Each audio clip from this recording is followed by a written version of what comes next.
नमस्कार, मी मंदार फणसे. तुमचं स्वागत आहे महाराष्ट्राच्या महासंग्राममध्ये. महाराष्ट्राचा महासंग्राम सुरू आहे आणि आपण अनेक ज्येष्ठ नेत्यांसोबत चर्चा करतोय. नेमकं काय घडणार आहे महाराष्ट्रात आणि या सगळ्या राजकीय रणधुमाळीमध्ये. आपल्यासोबत आज इतकंच ज्येष्ठ नेतृत्व आहे आणि केंद्रीय मंत्री आणि भाजपचे ज्येष्ठ नेते, महाराष्ट्राचे ज्येष्ठ नेते नितीन गडकरी आपल्यासोबत आहेत. न्यूज 18 लोकमतमध्ये तुमचं स्वागत आहे. आणि ही जी सगळी निवडणुकीचं जे वातावरण आहे, एक रणधुमाळी आहे. अर्थात प्रचाराच्या वेळेला खूप इथल्या तिथल्या बाता होतात, पण तुम्हाला असं वाटतं का की प्रचाराची तुम्ही एकेकाळी बघितलेली जी प्रचाराची पातळी होती आणि आत्ताचा जो प्रचार आहे त्याच्यामध्ये तुम्हाला कुठे काही असं खटकतं का? असं एक प्रचाराचा स्तर हाच विषय नाही आहे. एकंदरीत आपल्या देशामध्येच आता आपण गुणात्मकरित्या परिवर्तन होण्याच्या ऐवजी पॉझिटिव्ह परिवर्तनापेक्षा निगेटिव्ह परिवर्तन होत चाललेलं आहे. सिद्धांताच्या आधारावर राजकारण करणारी एक पिढी होती. मी जॉर्ज फर्नांडिस साहेबांना आणि अटल बिहारी वाजपेयींना विद्यार्थी असताना एक आयकॉन म्हणायचो. वर्धन साहेब कम्युनिस्ट पार्टीचे पोलिट ब्युरो त्यांना खूप म्हणायचो. शरद जोशींना म्हणायचो. विचारामध्ये मतभिन्नता होती, पण विचाराशी प्रामाणिकता होती. आपल्या इथे विचार भिन्नता हा प्रश्न नाही आहे, विचार शून्यता हा प्रश्न आहे. आणि म्हणून पॉलिटिक्स ऑफ कन्व्हिक्शन हे आता नाही आहे, पॉलिटिक्स ऑफ कन्व्हिनियन्स आहे. पण याला जबाबदार जनता आहे.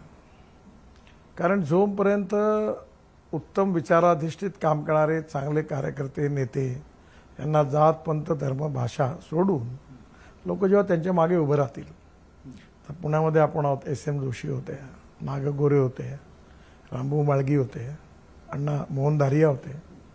प्रत्येक माणसाबद्दल सगळ्यांच्या मनात आदर होता. आणि म्हणून आज ही जबाबदारी केवळ राजकीय पक्ष आणि नेतृत्वावर सोडून चालणार नाही. तर या लोकशाहीचे जे 4 स्तंभ आहेत, ज्याच्यामध्ये ज्युडिशियरी आहे, मीडिया आहे, लेजिस्लेटिव्ह विंग आहे, एक्झिक्युटिव्ह विंग आहे, त्याच्यावर उभी आहे. आपण सगळ्यांनी मिळून लोकशाहीमध्ये गुणात्मक परिवर्तन करण्याकरता, क्वालिटेटिव्ह चेंज करण्याकरता आपण सगळ्यांनी मिळून प्रयत्न केले पाहिजे. तेव्हाच होईल. कारण पिढ्या बदलत असतात. म्हणजे आता मी ज्यावेळी विद्यार्थी होतो, माझ्यावेळी जे नेते होते ते आता नाही आहेत. त्यांच्याकडून मला शिकायला मिळालं. हळूहळू एक पिढी बदलत चालली.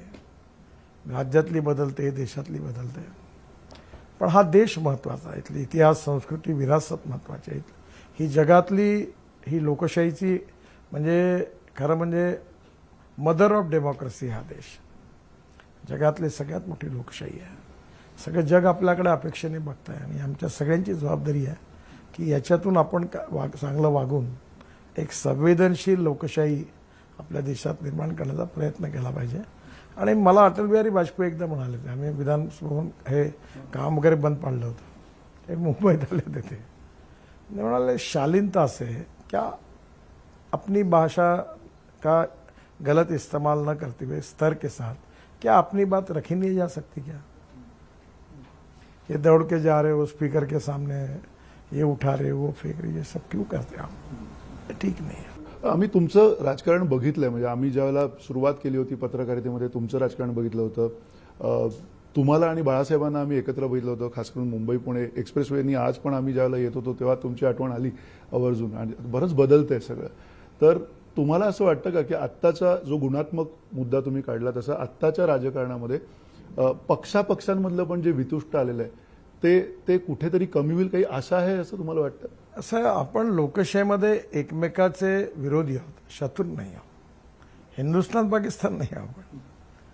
त्यामुळे आपण एकमेकाच्या विचाराचा सन्मान केला पाहिजे. आणि महाराष्ट्रातही असं आहे की बिलकुल यशवंतराव चव्हाणांपासून वसंतराव नाईकांपासून आणि अनेक नेते मुख्यमंत्री होऊन गेले त्यांच्यापर्यंत एक सुसंस्कृत राजकारणाचा आदर्श महाराष्ट्राने दिलेला आहे. महाराष्ट्राने छत्रपती शिवाजी महाराज, बाबासाहेब आंबेडकर, महात्मा ज्योतिबा फुले आणि राजर्षी शाहू महाराज सगळ्या देशाला सामाजिक विचार हा महाराष्ट्राने दिलेला आहे. क्रांतिकारक, देशभक्त, स्वातंत्र्य संग्राम सैनिक लोकमान्य टिळक, सावरकर या महाराष्ट्राने दिल्या आहेत. त्यामुळे महाराष्ट्रामध्ये आपण सुधारणा करून भारतासमोर आदर्श निर्माण करण्याचा प्रयत्न केला पाहिजे असं मला वाटतं. मी तरी कन्व्हिक्शन ओरिएंटेड आहे. अच्छा. पण तुम्हाला आणि मी एका मर्यादेच्या बाहेर जाऊन कॉम्प्रोमाइज करणार नाही, मला करायचं नाही. त्याचे परिणाम काही हो. पण मग त्याच्यामुळे असंच होतं ना, म्हणजे चांगली माणसं जी राजकारणात आहे ती पुढे येत नाहीत, ती माणसं पुढे येण्यासाठी धजावत नाहीत. नाही, असं नाही आहे. मी आता एवढ्या प्रखरतेने जातीवादाबद्दल सांप्रदायिकतेला बोलतो. आज महाराष्ट्रातलं वातावरण वेगळं आहे. मी लोकसभा लढलो, मी म्हटलं नाही माझ्याकडे नाही आहे. सगळं नागपूर माझा परिवार आहे, मी नागपूरचा आहे, नागपूरकर माझे आहेत. जो मला मत देईन त्याचंही काम करेन, जो देणार नाही त्याचंही काम करेन. पण मी हे जात पात पंथ धर्म भाषा डिस्क्रिमिनेशन मला नाही करायचं, नाही करणार. तुम्ही स्पष्टपणे संघविचाराचे आहात आणि त्या संघविचाराच्या बाबतीत आजही खूप बोललं जातं, खास करून काँग्रेसकडनं, राहुल गांधींकडनं. आता संविधानाची सगळी चर्चा चालू आहे. सत्ताधारी महाराष्ट्रातले म्हणतात की हे एक फेक नरेटिव्ह होतं. आज तुम्हाला असं वाटतं की ही संविधानाची चर्चा आणि हे सगळे मुद्दे हे विष घालवण्याचा प्रयत्न आहे. संविधानाचे जे चॅप्टर्स आहेत त्यावर जे मूलभूत तत्व याच्यावर एक चॅप्टर आहे. केशवानंद भारती केस झाली आणि चीफ जस्टिस ऑफ इंडिया आणि 10 न्यायमूर्ती 11 जणांच्या खंडपीठाने निर्णय दिला की silent features of the constitution cannot be change. आता हे मूलभूत तत्व कोणती आहेत? लोकतंत्र, समाजवाद, धर्मनिरपेक्षता, freedom of speech, fundamental right हे कोणी बदलवू शकत नाही. उरलेले जे चॅप्टर्स आहेत हे बदलवण्याचा पाप कोणाचा आहे? ज्यावेळी अलाहाबाद हायकोर्टामध्ये इंदिरा गांधींची रायबरेलीची निवडणूक अवैध घोषित झाली तेव्हा इमर्जन्सी लागली आणि काँग्रेस पक्षाने आपल्या स्वार्थाकरता बाबासाहेबांच्या संविधानाच्या धज्जिया उडवल्या आणि आता हे कोरं पुस्तक घेऊन फिरवतात आणि विष काढण्याचा प्रयत्न करतात. That is not good politics. पण मग त्याच आम्ही संविधान बदलवणार नाही, बदलवू देणार नाही, बदलवण्याची कोणाची हिंमत नाही. पण वारंवार आमच्यावर ते चिपकून दिलं. पण त्याच वेळेला ते कटेंगे तो बटेंगे सारखी सुद्धा एक विशिष्ट धर्माला अनुसरून जी काही घोषणा केली जाते भाजपच्या व्यासपीठावर. बघा, आम्ही सगळे भारतीय आहोत. आमची इतिहास, संस्कृती, विरासत एक आहे. आमची उपासना पद्धती वेगळी आहे. कोणी गुरुद्वारात गेला, कोणी बौद्ध विहारात गेला, कोणी मंदिरात गेला, कोणी मस्जिदीत गेला. अलग अलग है, अलग भाषा, अलग वेश, फिर भी हमारा एक देश. आणि भारतीयत्व हेच राष्ट्रीयत्व आहे आणि राष्ट्रीयत्व हेच हिंदुत्व आहे आणि हिंदुत्व हे वे ऑफ लाईफ आहे. सुप्रीम कोर्टाने व्याख्या केली आहे. हिंदुत्व हे जातीवादी नाही, संकुचित नाही आणि धर्माधिष्ठित नाही. प्रॉब्लेम आहे की सगळ्यांनी एक राहायला पाहिजे आतंकवादाच्या विरुद्ध. सगळ्यांनी एक राहिलं पाहिजे आपल्या देशात जे नक्षलवाद सारखे विचार आहेत त्याच्या विरुद्ध. आणि सगळ्यांनी जात पंथ धर्म भाषा म्हणून सगळ्या भारतीयांनी, आम्ही सगळे भारतीय एक आहोत म्हणून एक राहायला पाहिजे. आणि आपण एक नाही राहिलो, आपण जर बटलो तर नुकसान होईल देशाचं. पण आम्ही हे सातत्याने सांगण्याचा प्रयत्न करतो, पण लगेच काही बोलल्यावर ते कसं अँटी मुस्लिम आहे त्याच्यात फोडणी टाकून त्याला भडकवता कसं येईल असा प्रयत्न काही लोक करत असतात. पण या वातावरणामध्ये आता जसं धर्माचा विषय आला तसाच जातीचा सुद्धा आला आणि आरक्षणासाठीचं एवढा मोठं आंदोलन महाराष्ट्राने बघितलं गेल्या काही काळामध्ये. आणि ते होत असताना त्याच्यामधनं खास करून मनोज जरांगे पाटील यांनी भाजपला लक्ष केलं. काय वाटतं तुम्हाला या राजकारणाच्या मागे? बघा, सामाजिक, आर्थिक आणि शैक्षणिक मागासलेपणावर आरक्षण मिळालं पाहिजे. धर्माच्या आधारावर आरक्षण मिळू शकत नाही कारण संविधानात नाही आहे. पण या जातीच्या आधारावर मिळालं पाहिजे, त्याला मग आमचा विरोध नाही आहे. ते मिळालं पाहिजे. मराठा समाजामध्ये गरीब लोक आहेत, त्यांची परिस्थिती खराब आहे, त्यांचाही विचार झाला पाहिजे. आणि महाराष्ट्र सरकारने त्याच्यावर वेगळी मार्ग काढण्याचा प्रयत्न केला. पण त्यातून हे जे वातावरण कलुषित झालं हे नाही चांगलं. हे आपल्या समाजाला हे जे आहे ना बटेंगे तो कटेंगे, हे आपण समाज असं आता एका ठिकाणी मी मराठवाड्यात दौरा केला, एकाने सांगितलं मला खूप वाईट वाटलं. थोडं ओबीसीचा माणूस मराठ्याच्या दुकानातून फर्टिलायझर आणि औषधं घेत नाही, हे कुठे? फुले, आंबेडकर, शाहू महाराज आणि शिवाजी महाराजांच्या महाराष्ट्रात मी शिकलो का? आपण शिवाजी महाराजांची जात विचारतो का? आपण आंबेडकर, महात्मा फुले किंवा राजर्षी शाहू महाराजांची जात विचारतो का? आपण एकनाथ महाराज, ज्ञानेश्वर महाराज, तुकाराम महाराज आणि आमचे तुकडोजी महाराजांची जात विचारतो का? माणूस जातीने मोठा नाही, गुणांनी मोठा. मी आता लोकांना पब्लिकने प्रश्न विचारला, तुम्हाला हार्टचं ऑपरेशन करायचं तेव्हा तुम्ही नाही म्हणत माझा जातवाला पाहिजे, तेव्हा तुम्हाला चांगला डॉक्टर पाहिजे. तुम्हाला रेस्टॉरंटमध्ये जायचं असतं तेव्हा तुम्ही नाही म्हणत की माझ्याच जातीच्या रेस्टॉरंटमध्ये, तेव्हा तुम्हाला तुमच्या जीभ जिथे आवडतं तिथे जाऊन खाता. म्हणून तुम्ही कशाला जातीचा विचार करता? जातीच्या पलीकडे जात पंथ धर्मावरती उठून सगळ्यांबरोबर मिळून आपण एक परिवार समजून एक राहिलं पाहिजे. आपल्यात एकमेकात आपण बाटल्या गेलो नाही पाहिजे, धुई नाही झाली पाहिजे. सगळ्यांनी मिळून आपण देशाकरता, समाजाकरता, आपला देश सुखी समृद्ध संपन्न व्हावा याकरता काम केलं पाहिजे. पण हे जे काम केलं पाहिजे असं तुम्ही म्हणताय, त्या कामामध्ये तुम्हाला असं वाटलं की गेल्या काही काळात केंद्रीय मंत्री म्हणून तुम्ही महाराष्ट्राकडे दुर्लक्ष केलं, तुम्हाला वेळ मिळाला नाही. महाराष्ट्रामध्ये पण रस्त्यांचे अनेक प्रश्न आहेत. तुमच्याकडे एवढं मोठं भारतभर तुम्ही रस्ते करतात आणि खूप चांगले रस्ते होत आहेत. नाही, मी 5 लाख कोटी रुपयाचे रस्ते महाराष्ट्रात बांधले. आता मी पुण्याला आजच 55,000 कोटी रुपयाचे ब्रिजेस घोषित केले आणि मी अजून 50,000 पैशात आहे तेही प्रोजेक्ट होऊन 1 लाख कोटी रुपयाचे कामं या 5 वर्षात केवळ पुणे आणि पिंपरी चिंचवड शहरात करणार आहे. महाराष्ट्राकडे खूप लक्ष देणं आहे. महाराष्ट्र ही माझी कर्मभूमी आहे, कार्यभूमी आहे. पण असं असताना एक सगळ्यात महत्त्वाचा चर्चेला गेलेला आणि तुमच्या अखत्यारीत असलेला विषय म्हणजे मुंबई गोवा हायवे. मुंबई गोवा हायवेचं असं काय झालंय की जो ठराविक स्ट्रेच आहे तो तेवढा अधिक चांगल्या पद्धतीनं होतानाच दिसत नाही. काय झालं, 4-5 कॉन्ट्रॅक्टर आले, ते पळून गेले. गोव्यामध्ये सगळ्यात पहिले अजूनही जागेच्या अडचणी आहेत. एका जागेवर 6-6, 8-8 लोक एक जागेवर आहेत. त्यांची भांडणं आहे, कोर्टात केसेस झाल्या. पण मी त्याला कोणाला दोष देत नाही, माझा दोष आहे. 5-6 कॉन्ट्रॅक्टर टर्मिनेट केले, बाहेर काढले, कामं बंद पडली. आता जवळपास 88% काम झालं आहे. बहुतेक मला वाटतं डिसेंबरपर्यंत काम संपून जाईल. पण त्याला उशीर लागला, हे माझं दुर्भाग्य आहे. पण हे काम मी नाही दिलं. हे भुजबळ साहेब ज्यावेळी बांधकाम मंत्री होते त्यावेळी त्यांनी राष्ट्रीय महामार्गाचं जे स्टेट डिव्हिजन आहे त्यांनी कामं दिलं. त्यावेळी ते कॉन्ट्रॅक्टर सगळे पळून गेले. मी त्यांनाही जबाबदार नाही धरत. आता गोव्यातला एक पूर, चिपळूणचा पूल व्हायला खूप चर्चा आली. मी म्हटलं माझी जबाबदारी आहे. मी 110 दिवसात पूल बांधून पूर्ण केला मोठा. शेवटी वेळ लागला, ही गोष्ट खरी आहे. पण आता होऊन जाईल पूर्ण. पण हे सगळं होत असताना ज्या पद्धतीनं महाराष्ट्र बदलतोय, तुम्हाला असं वाटतं का की महाराष्ट्र आता बरीचशी अशी काही भाषणं बघितली या सगळ्या प्रचारामध्ये, खास विरोधकांची, की महाराष्ट्र मागे पडतोय, महाराष्ट्र जसा ज्या गतीनं पुढे जायला पाहिजे होता त्या गतीनं पुढे जाताना दिसत नाही. हा प्रचार बरोबर नाही. आजही महाराष्ट्र ऑटोमोबाईल इंडस्ट्रीचं हब आहे. महाराष्ट्र शिक्षणाचं हब आहे. सगळ्यात जास्त एक्सपोर्ट महाराष्ट्रातून होता. त्यामुळे महाराष्ट्र सर्वांगीण प्रगती विकासामध्ये पुढे आहे. असं राजकारणाकरता आपण हे सगळं बोलणं योग्य नाही आहे. आणि मला विश्वास आहे की महाराष्ट्रामध्ये एकट्या नाशिकमधून एक फार्मर प्रोड्यूस कंपनी आहे सह्याद्री, 1500 कोटी रुपये द्राक्ष निर्यात करतात. मला सांगा असे आहे कुठे? आता आमच्या इथून संत्रा एक्सपोर्ट व्हायला लागला. तेव्हा महाराष्ट्र सर्वदूर प्रगती करत आहे, विकास करत आहे. आणि महाराष्ट्र नक्कीच देशातलं अव्वल राज्य आहे आणि राहील. हे सगळं घडत असताना आता महाराष्ट्रात खूप म्हणजे बदल दिसत आहेत. राजकारणामध्ये एक नवीन पिढी दिसते समोर येताना, एक नवीन राजकारण समोर येताना दिसते. आणि ते होत असताना कुठेतरी नवीन चेहरे सुद्धा समोर येताना दिसतात. तुम्हाला असं वाटतं की नवीन राजकारणी, नवीन जे नेतृत्व आहे महाराष्ट्रामध्ये जे समोर येते, प्रत्येक पक्षामध्ये येते, ते त्यांच्यामध्ये काहीतरी बदल घडवण्याची क्षमता तुम्हाला दिसते? बघा, आपण जेव्हा बघत असतो तेव्हा जुनी पिढी नव्या पिढीबद्दल तक्रार करत असते. नवीन पिढी शिक्षित आहे, इंजिनियर्स आहेत, डॉक्टर्स आहेत, शिकलेले आहेत. आणि त्या पिढीने योग्य दिशेने गेलं पाहिजे, ही आपली जबाबदारी आहे, माझी जबाबदारी आहे.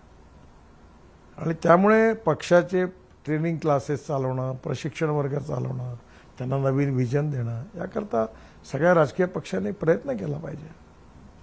मी तुम्हाला, राजकारण वाईट आहे, त्याच्यामध्ये पुढारी नाही आहे, पक्ष जबाबदार नाही आहे, पुढारी नाही, जनता जबाबदार आहे.